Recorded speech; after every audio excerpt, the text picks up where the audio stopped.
Europe 1. Le journal de l'écho avec Éric Le Boucher. Bonsoir Éric. Bonsoir Nicolas. La bourse de Paris de nouveau en petite hausse. Oui, plus 0,77%, 4346 points. Mais il y a eu très peu de volume d'échange. Alors pourquoi ça remonte ? À cause de rumeurs sur un accord lors de la prochaine réunion de l'OPEP à Doha le 17 avril. L'alliance du jour. La FNAC, on le sait, bataille pour racheter Darty. Elle est opposée à Conforama. Eh bien la FNAC vient obtenir le renfort de Vivendi qui rentre à hauteur de 15% de son capital. Les deux groupes signent un accord d'ailleurs stratégique au passage. Vivendi s'appuiera sur la FNAC pour diffuser ses musiques et à cause des boutiques et à cause de la musique en streaming de la FNAC. Le chiffre du jour. Le FMI a ramené la croissance du monde à 3,2%, moins 0,2%, alors qu'elle croyait un peu mieux en janvier.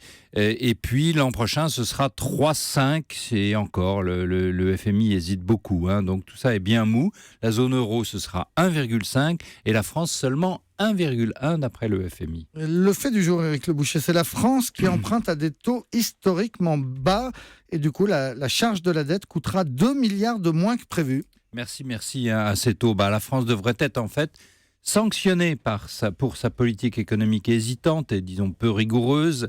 Heureusement, il y a l'euro et il y a la Banque Centrale Européenne. La Banque de France a emprunté jeudi dernier à 0,43% pour des obligations à 10 ans. C'est un record absolu.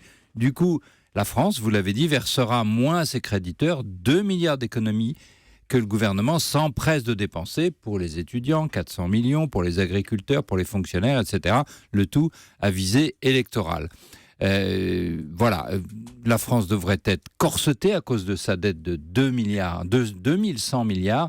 Finalement, ce n'est pas le cas. Et est-ce que ça peut durer ? Oui, pour l'heure. La BCE a dit et redit qu'elle veut relancer l'économie européenne. Elle ouvre les vannes et offre des taux désormais négatifs. Alors ça devrait durer, disons, environ une année. Heureusement d'ailleurs, car si les taux remontaient, le gouvernement serait vite forcé de virer de bord, d'en revenir à l'austérité. Fini les cadeaux électoraux. Au contraire, il faudrait prendre de l'argent dans la poche des Français en pleine année électorale.